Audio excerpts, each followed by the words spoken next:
With tens of millions of ballots to be cast on November 5th, the U.S. presidential election is poised to go down to the wire. According to CNN's latest nationwide poll before the election, Republican presidential candidate Donald Trump and his Democratic rival Kamala Harris are tied 47% each among likely voters.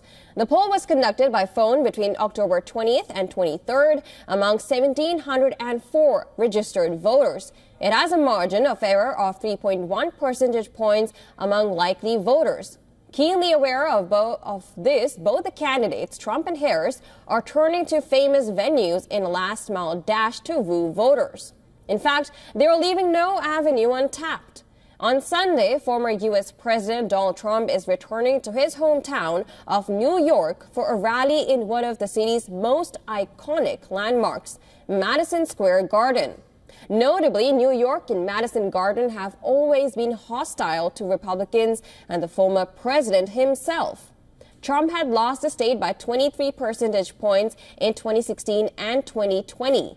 The New York courts have handed him 34 felony convictions and fines running into millions of dollars. But this time, Trump, who has made his name in New York, has asserted that contrary to the polls, he will carry the state. On the other side, 2 days after Trump's rally, Vice President Kamala Harris will address an event at the Ellipse, the park on South Lawn of the White House. And the venue is significant. This is where one of Trump's fiery speeches nearly 4 years ago set the stage for the attack on the U.S. Capitol. Business leaders also seem to be aware of the implications of calling the election wrong. On Friday, the Jeff Bezos-owned Washington Post said it will not be endorsing a presidential candidate in the 2024 election. It also said its billionaire owner, Bezos himself, made the decision to refrain from endorsing Trump's rival, Harris.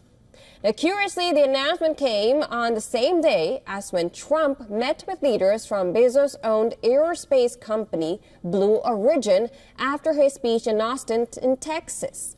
The Washington Post had endorsed Trump's opponents in 2016 and 2020. Also, it has endorsed a presidential candidate consistently for at least last 30 years.